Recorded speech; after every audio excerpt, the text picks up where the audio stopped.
The time is 12 o'clock and here's the Midday news. First, the top stories. Ogun State residents to pay for collection of their waste. Fuel queues return to filling stations over petrol price in protest. Quote OK Southwest PDP committee to attend national convention.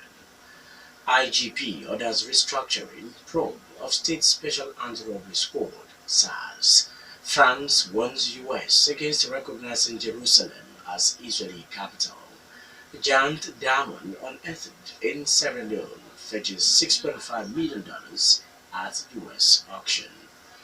I am Toby Joseph, bringing the news in details shortly. Ogun State government says people in the state will soon be paying for the collection of refuse they generate in their areas.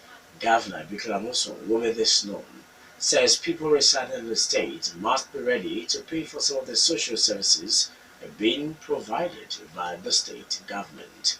He explains that the fee which the state government intends to charge for the collection of the waste will be affordable. Amoson, speaking while flagging up the harmonization of haulage revenue collection in Abeokuta, expressed concern about the reluctance of people in the state to pay for some of the services, such as pipeline water. For instance, the governor says the state government is expected to pay about 5.2 billion as counterpart funding for a water project being implemented with the federal government at water. Meanwhile, the Ogun State government has tapped local government and local council development areas and revenue-generating state ministries, departments and agencies from collecting haulage revenues in the state. Amosun says the state government is losing between 3 billion naira to 5 billion naira monthly to legal haulage revenue collectors who parade themselves as staff of government agencies. The governor, expressing concern about the issue, says most of the contractors which the government outsourced the collection of revenue to, also failed to remit them to the state government.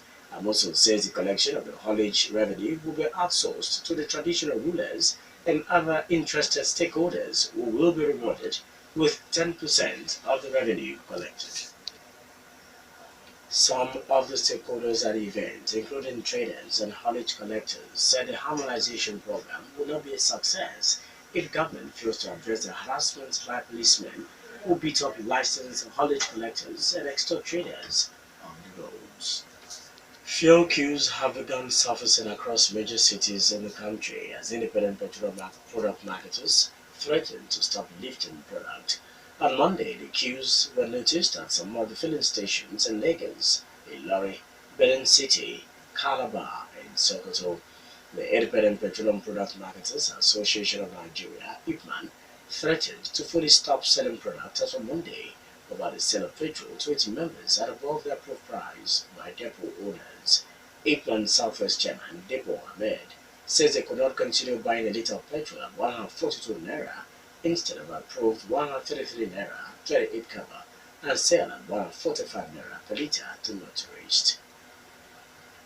Ebonyi State government plans to introduce a law banning open grazing of cattle following the destruction of farmland by Fulani herdsmen in the state. Senior Special Assistant to the State Governor on Security, Dr. Kenneth Ubaha, says that a bill will be sent to the State House of Assembly for passage into law. The Special Security Advisor spoke on the issue while inspecting farmland destroyed by cattle at Imbede, Akaize, Amanoye, and Shiago. Already, Benue, Taraba, and Ekiti state governments have introduced a bill making open grazing of cattle a crime. The coast is now clear for the Southwest delegates elected by the PDP Caretaker Committee to participate in the December 9 National Convention of the PDP in Abuja. This follows a ruling by an appeal court in Ado-Ekiti on Monday, staying the execution of an order of a federal high court barring the Southwest PDP Caretaker Committee, headed by Dr. Eddie Olafiso, from attending the convention. A rebel Southwest PDP faction led by Chief Makojola had obtained an order of the Federal High Court at Bekiti, recognizing it as the authentic executive committee for the region. Following a Federal High Court order, the Olafiso faction approached an appeal court to stay the execution of the Federal High Court order. Police in Kogi State say they are not aware of the abduction of Senator Ayo Arishi in the state. The senator was reportedly abducted along with his personal assistant and driver along Okene-Lokoja Highway in Kogi State on Sunday. Sources say the senator was traveling from Ado-Ekiti to Abuja when he was abducted by gunmen who are now demanding 80 million naira ransom. Spokesman of Ekiti State Police Command, Albert Joseph, confirmed the abduction of the senator. But the spokesman of Kogi State Police Command, Wilson Aya, says the command is yet to receive the report of any case of kidnap from any of its divisions in the state. Several people have been feared dead in fresh attacks by gunmen in communities in Adamawa State. Those feared killed include two district heads. The attacks on Monday morning were carried out by suspected Fulani headsmen in Lawani, Dog, and Kikam villages in Demsa and Noman local government areas of the state.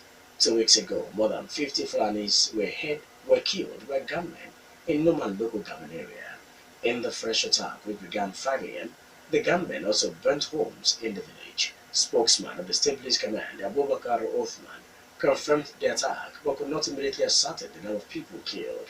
He, however, explains that more mobile policemen have been hurriedly deployed to the area and normalcy has been restored. The army has asked all militants in the riverine areas of Ondo State to surrender their weapons and embrace the state government's amnesty program. Commander of Army 32 Artillery Brigade, Brigadier General James Atuagba, made the call during a visit to the forward operation base of the Nigerian Navy at Igbokoda, one of the designated points for surrendering of weapons by the militants. Governor Rotimi Akeredolu's 21-day deadline for the militants of the state to surrender their weapons at 5 designated points in exchange for amnesty expired last week. About 2,000 militants had so far complied with the governor's directive and handed over various types of weapons, including rocket launchers. Brigadier Atuagba asked the remaining militants still in the creeks to come out and embrace the amnesty offer, but they will be flushed out by the military. You're still listening to the Midday News on Rock City 101.9 FM. Up next, we'll bring you foreign, business, and sport news. Please do stay with us. French President Emmanuel Macron has told Donald Trump he is concerned the U.S. leader could unilaterally recognize Jerusalem as Israel's capital. Mr. Macron said any decision on the contested city status must be within the framework of negotiations between Israelis and Palestinians. Earlier, similar warnings came from a number of Arab and Muslim nations. Reports say the U.S. president will recognize Jerusalem as Israel's capital this week. Israel occupied the sector in the 1967 Middle East War and regards the entire city as its indivisible capital. The Palestinians claim East Jerusalem as the capital of a future state.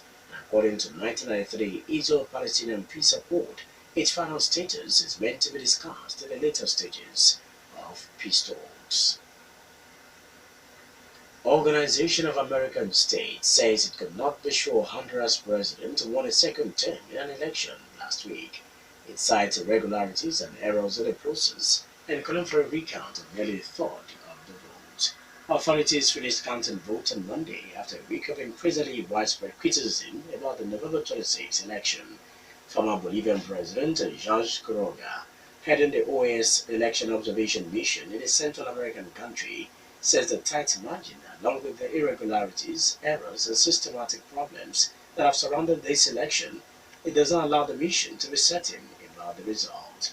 On Monday, electoral authorities said President Juan Orlando Hernandez won 42.98% of the vote, compared with opposition challenger Salvador Nasrallas 41.39%, based on 99.96% of ballot boxes tallied. However, the authorities refrained from declaring a winner. A giant 709-carat diamond unearthed in Sierra Leone has sold at auction in New York for $6.5 million. Lawrence Graff, chairman of Graff Diamonds, won the precious stone, nicknamed the Peace Diamond, in bidding on Monday. The government is now expected to use the money raised to improve conditions in the village of Coriado, including the introduction of a fresh supply of water, electricity, roads, medical care, and the building and maintenance of schools. The earlier bid of $7.8 million was rejected by the government when the stone was initially auctioned in Freetown, after it said the figure was too low. The Peace Diamond, said to be the 14th largest recorded diamond in the world, was handed to the Sierra Leone government in March after it was unearthed by Emmanuel Momo, a Christian pastor. Pakistan has begun the importation of Nigeria's liquefied natural gas as part of efforts to deepen the economic relationship between the two nations. Pakistan head of Chancery Asim Khan said in Abuja that the first consignment of 70,000 metric tons of the gas had arrived at Pakistan's Port Qasim in Karachi. Prior to the commencement of gas importation from Nigeria, Pakistan was importing from Qatar to meet its domestic gas needs. Finally, on the Midday News, Sport News.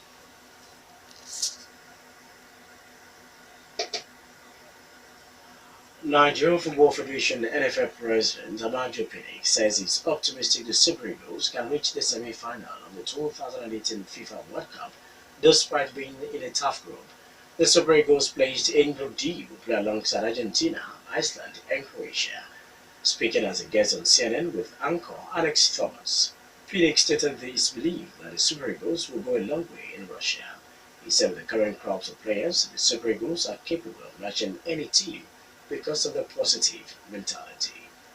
That was the Midday News, and just before we go, a quick look at the major stories once again.